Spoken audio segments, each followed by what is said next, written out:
have already heard, the new Porsche Macan has gone all electric, and in the Audi camp, its sibling is this. This is the Audi Q6, which is coming to India real soon.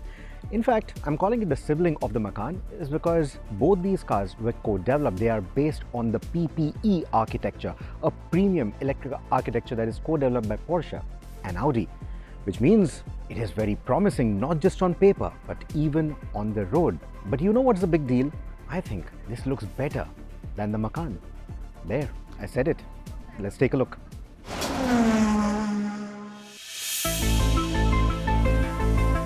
Now this will be the third electric model line that Audi will bring to India. You already have the RS e-tron GT and then you have the Q8 e-tron, right? So this is going to sit under the Q8 e-tron. But in terms of the sizing, in terms of the proportions, I think they've absolutely nailed it. That is what makes it better looking than the Macan in my opinion. The details, the proportions, they just work. Now if I were to compare it to the Q8 e-tron, it's the same kind of width, it's the same kind of length almost. Just a little bit shorter on the wheelbase for sure, but you have these shorter overhangs which give it really good proportions. And what really works well for this car is the marginally higher height that it has. On paper, nothing big, but when you actually look at the visual proportions, it looks like a proper Q car from Audi, and that is important. In fact, the target audience for the Q6 is going to be the same kind of customer that bought the Audi Q5, which means people who wanted practicality, people who wanted to go road tripping and also wanted a good everyday runabout with premium features, with a premium poise, all of that. Now, in an electrified avatar with the Q6. The new design language with its striking headlights, LED technology and customizable DRL and lighting signatures combined with the 3D OLEDs at the back gives the Q6 e-tron a modern, cutting-edge appearance unmatched by the competition. Even within the Volkswagen group, there's no other car that exudes this level of new-age sophistication, at least with its lighting elements. What I really like the most about the Q6 design is that it's finally an Audi that looks new, that looks fresh. All the previous Audis in recent times, they've looked like they've been evolutions of their predecessors. This one looks like it's fresh out of the box. I really like the new design theme that they've got going with it. The choice of wheel sizes ranging from 18, 19 to 21 inches allows for customization, with the larger options reserved for the S line and the SQ6. Enhancing its muscular stance. A notable feature is the striking character lines that gives the Q6 a distinctive muscular presence, especially when seen from the rearview mirror. While it sits below the Q8 e-tron, it looks fairly large compared to rivals like the Mercedes-Benz EQB or the Jaguar I-Pace. I also think it packs in a lot more detail than the EQE.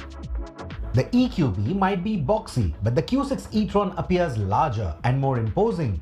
The I-Pace with its compact sportback look contrasts sharply with the Q6's more substantial design. But if you like that sort of styling, the Q6 Sportback will join the ranks later next year. The Glacier White, I think this is going to be very popular. Honestly, when I saw it in the photographs, I wasn't too happy, especially that white grille. I thought it might just end up looking too gaudy, but honestly, it looks great. I mean, we've seen it in India so many times where all the matte black panels on the side are turned into the body color, right? Here they're giving it to you out of the box, and honestly, it looks really good. Now, I'm also going to take this opportunity to compare this car to this. Now, this is the SQ6, the sportier, the go faster version, right? But visually, there's not going to be much of a difference. Now, this is not the base model, the white one that you see. This is still the S line, which is why the bumpers look very, very similar. What's going to change is the wheel choices or the wheel design choices that you will be able to make with the SQ6. And the obvious other change is going to be the badging. There are other changes, of course, but for that, we need to go into the cabin. The doors open nice and wide. Typical Q proportions coming into play here. There's a nice reassuring thud to it as well. So in terms of quality, it's right up there that you would expect from a brand like this. Now once you're inside, what you're really going to like is the choice of materials that they've made. Nice soft materials everywhere. Even on the lower parts, it's not soft touch plastics, but it feels all upmarket, which is something that I really like.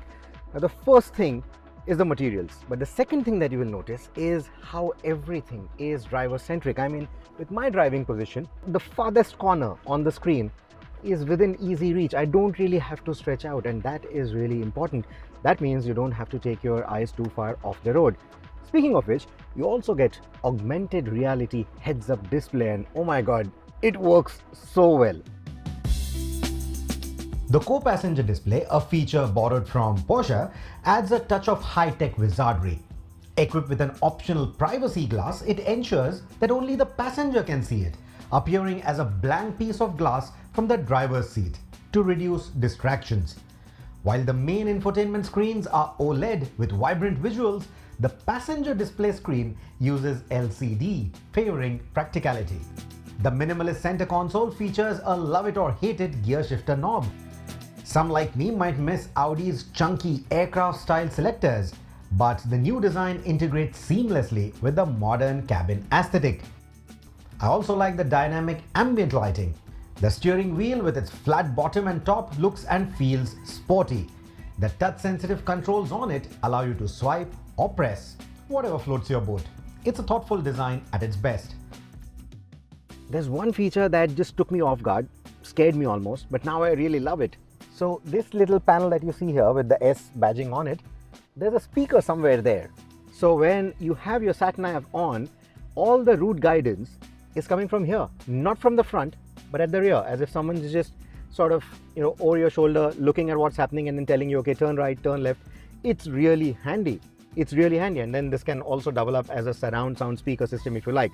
The only drawback that I noticed so far is that if I'm using Google Maps with my Apple CarPlay, then the speaker is not active for the sat nav. I have to use the proprietary sat nav on the screen or the infotainment to be able to use that feature, but it's a really cool feature to have. The shorter wheelbase compared to the Q8 e-tron means that the rear door size and aperture is slightly smaller too, but ingress and egress remain easy. The rear seats continue the theme of thoughtful design and quality. The AC vents are well crafted and the audio system is top-notch too. The center armrest comes with cup holders and the seat cushioning is firm but comfortable, perfect for long-distance journeys without feeling overly plush. The cushioning slightly on the stiffer side, and I like it. It doesn't feel overtly soft. A lot of luxury manufacturers do that, and over long distances it just doesn't feel as comfortable. So here I really like it. Now the overall roominess is quite good. You can see there is no sunroof on this car. I don't know if they'll offer one on the India spec model or not, but even without that, even with the all black interiors of this SQ6, it just feels nice and roomy in here. In terms of space, well, under thigh support could have been a little better. In terms of the knee room, excellent. They've also scooped it out. You also get these pockets right here. So in terms of practicality and storage, it's quite good. Headroom is excellent. So even if you're going to be a 6-footer, I don't think you're going to be banging your heads anywhere at all in this car. So overall, I quite like the comfort. I quite like the room. It's a premium Audi, so obviously you get a powered tailgate. There you go. Now the loading lip is not too high, so getting your stuff into the boot, not a problem at all. The boot volume is actually quite good, very usable. If you look at the way it has been designed, it's like a proper square or a rectangle, whatever you want to call it. So getting all your big suitcases in is not going to be a problem at all. Like I said, the target audience for this is going to be very similar to the Q5. So road tripping is going to be an important factor for that buying audience. And there, getting all your stuff back in there is not going to be a problem. What adds further versatility is a 40-20-40 split for the seats. So overall, the premium feel follows from head to toe, just the way it should be in an Audi. Two things that Germans are really good at: beer and Audi Quattro. That, however, is wine, and this, however, is e-Quattro, which means electrified Quattro. So what are the differences? Well, you get a motor at the rear, you get an electric motor at the front, so that's going to do your all-wheel drive duties. But unlike the typical Quattro that we've been using and driving all these years, you don't have a shaft in between. Also, the standard Quattro is predominantly front-wheel driven, and only when it needs more grip or it needs to put that torque on the ground, that's when the rear system comes into play. Here, however, with the e-Quattro, it's always predominantly rear wheel driven, and when it needs more grip, more performance, needs to put that power down, that is when the front motor comes into play. Now, the system very similar to what Porsche has employed with the new Macan EV, right? The only difference is going to be here you get an asynchronous motor at the front. Porsche, because it's more performance oriented, it still gets a PSM at the front. Another bit, here the motor sits behind the steering system of the car. The steering system is going to be in the front, whereas in the previous e-tron, for example, the steering system was behind the front motor. So why have they done that? That is essentially to get those smaller frontal overhangs that we spoke about when we spoke about the design, right? Now the problem that I see with that is, in case you have an accident, not a major one, but you have an accident, there's every chance that the steering is going to fail after that. But it's a choice that you have to make. It's much simpler and much cheaper to replace a steering system than replacing the motors. The trickery of new age software, electric motors, and Audi's new e-Quattro tech ensures that these Q6s not only feel enjoyable, but also significantly tone down that understeery nature we associate with the traditional Quattro all-wheel drive. We spent a day each driving the Q6 and the SQ6, the quicker, more powerful sibling. Both the models sport a 100 kWh battery pack and a dual motor setup, though a single motor rear-wheel drive configuration is expected to arrive later as the base model Q6. For most real-world driving scenarios like accelerating off the mark, overtaking on the highway, and general brisk driving, the Q6 performs admirably and will satisfy those looking for a balanced blend of performance and practicality. It's an electric Audi through and through, delivering a smooth, rapid acceleration that we've come to expect from this brand. This feels nice and brisk just the way it should with an electric Audi. So even if you were to settle for the Q6, you're not going to really feel shortchanged. But if you want something sportier, you have the SQ6.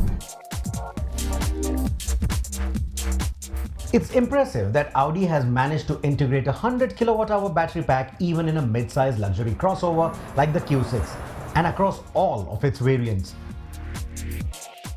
So irrespective of the model you get, single motor, dual motor, SQ6, they're claiming above 600 kilometers of range anyway. In the real world, I think 500 to 520 should be easily doable, because typically for this size of EV, I have seen the vehicles return about 5.6 to 5.7 kilometers per kilowatt hour, and I believe that that number should be a walk in the park for the Q6 and the SQ6. If anything, I actually expect it to be even better. What's remarkable is that the Q6 might even surpass the current Q8 e-tron in terms of real-world range, thanks to advancements in battery technology, cooling, thermal management, energy density, etc., boasting nearly 60% better energy efficiency. Considering that the Q8 e-tron is still relatively new, this leap in technology with the new PPE platform is quite significant and will spawn new vehicles from Audi and Porsche both, the next being the A6 e-tron. Fast charging is another strong point. The Q6 e-tron supports up to 270 kilowatts and 800 volts rapid charging, though such chargers are rare in India. However, with 60 kilowatt and 120 kilowatt 400 volt chargers becoming more common in our country, the Q6 is well prepared. The 12 battery modules are divided into two banks of 6 modules each, allowing parallel charging and making most of the 400 volt infrastructure. Audi's improved thermal management ensures consistent charging speeds even as the battery heats up, maintaining around 200 kilowatt at 50% SOC and 120 kilowatt even at 80% SOC. Therefore, with 270 kilowatt charging, you can go from 10 to 80% in about 21 minutes. But even on a 120 kilowatt 400 volt charger, it'll take about 35 to 40 minutes for at least a 300 kilometer refill. Perfect for that lunch break. So, AI is a buzzword for 2024, right? And it stays true even for the car makers. A lot of car makers are also talking a lot about AI. And AI is now going to be an integral part of the Q6's systems. In fact, all of the new systems that will come from Audi. So these systems will essentially take a look at your driving patterns, understand how you drive, what do you prefer, what kind of routes you take, what kind of air conditioning you prefer, what kind of comfort, features, all of that. It's going to essentially understand and make a profile for you. And then it is going to start doing route recommendations. It will maybe even recommend you when to turn on the seat massage or seat cooling if it's available, or steering heating, those kind of functions. So all of that, it'll keep doing that, it'll keep giving you suggestions. Now I hope it pans out really well. I hope that we spend more time with this car back home in India to see how it really functions on a longer basis, where it really starts understanding your patterns. I hope it doesn't become too intrusive, like for example the voice commands, right, where we've seen a lot of luxury cars just keep putting in every now and then when you're conversing with someone else, and then asking if you want some functions to be activated, etc. So I hope that it doesn't become too intrusive. I hope it's more of a convenience feature than anything else. AI enhances both regen modes and overall braking. Based on your driving patterns and GPS data, a new B mode enables single pedal driving in crowded cities, while a new D auto mode subtly slows down the car, optimizes energy regeneration whenever required. It even adjusts to speed limits for a smoother, more intuitive experience, all depending on the way you drive. And having learned from the driving patterns of other e-tron vehicles, the advanced software finely tunes braking by deciding when to use the rear motor, when to add the front motor and the physical brakes, all within split seconds. The transitions are incredibly smooth with no noticeable handover. The drive select switch is still, a bit far. It's not very intuitively placed. I would have liked it to be somewhere on the steering wheel, but it's fine. I mean, once you get the hang of it, probably it would be much easier. Now it's going to give you different driving modes. It's going to give you dynamic, comfort, efficiency, off-road, all self-explanatory. There's also a balanced driving mode. Again, using AI, again using data from the sat-nav, etc., and your driving patterns. It's going to understand, what kind of driving you do. Are you usually hard around corners? Are you nice and slow around corners? How much do you brake? What your driving patterns are. It will study all of that, and it'll give you a more balanced driving mode in that sense. So if you want quick overtakes, if you are quick on the exits but slow through the corners, it will adapt all of it. It will adapt the suspension, it will adapt the powertrain responses to suit just that. In comfort mode, the suspension can feel a bit too soft, ideal for those smooth highways but a tad squishy around the bends. However, it excels on rough sections similar to B roads or the monsoon ravaged roads in India. Even the balanced mode was feeling quite good, because around the twisties it was still weighing up the steering wheel quite nicely. It was also making sure that the suspension doesn't feel as squishy after I started pushing it a little more. So how does it compare to the Macan? I haven't driven the car, but if the SQ6 is anything to go by, I'm sure the Macan is going to be an excellent car too. Now, if performance doesn't really matter to you, the Q6, like I said, should be a great alternative too. If performance doesn't matter to you at all, if it's only the looks, the badge and the range that is going to be of concern to you, and you want to make that statement by going green, then you might as well just settle for the base single motor Q6. It will have all the options that you need to make it look good. Bigger wheels, good upholstery, good exterior trimming, etc. So you should still get what you want. Now, should you buy the Q6 or the Q8? At the moment at least, if the dealers have stocks and if you can haggle them for a discount, you should be able to get the Q8 at a good price. But if pricing doesn't matter to you, if it's the tech that matters to you, then I think the Q6 at the moment is the better buy. It's got the better battery in terms of the density, the technology, etc. Like I said, it will definitely give you better range than the Q8 e-tron in the real world. I think it looks stunning. It's not too small. The wheelbase is shorter. The rear seat space is going to be a little lesser than the Q8 e-tron, but not something that will feel like a compromise at all. Even for a family of four, the Q6 offers a lot of comfort, a lot of space, plenty of boot space as well. So if you were to choose this over a Q8, I don't think you're going to go wrong. That said, yes, there will be an all-new Q8 e-tron that will join the ranks very soon. It will utilize all of the tech that we've seen in this car and maybe even push the envelope further, but that's going to happen at a later date. So from the way I look at it, you won't go wrong choosing either one of them. Either haggle the dealer for a good discount and get the Q8 at a good price, or just get the Q6 and be happy for longer with the newer tech on offer.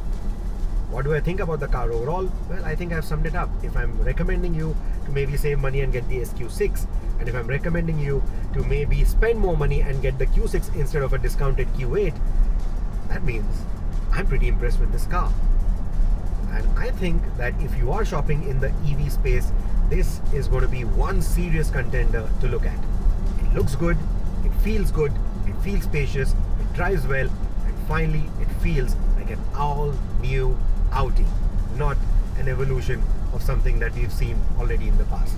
So from all those standpoints, I think Audi have delivered an excellent all-rounder.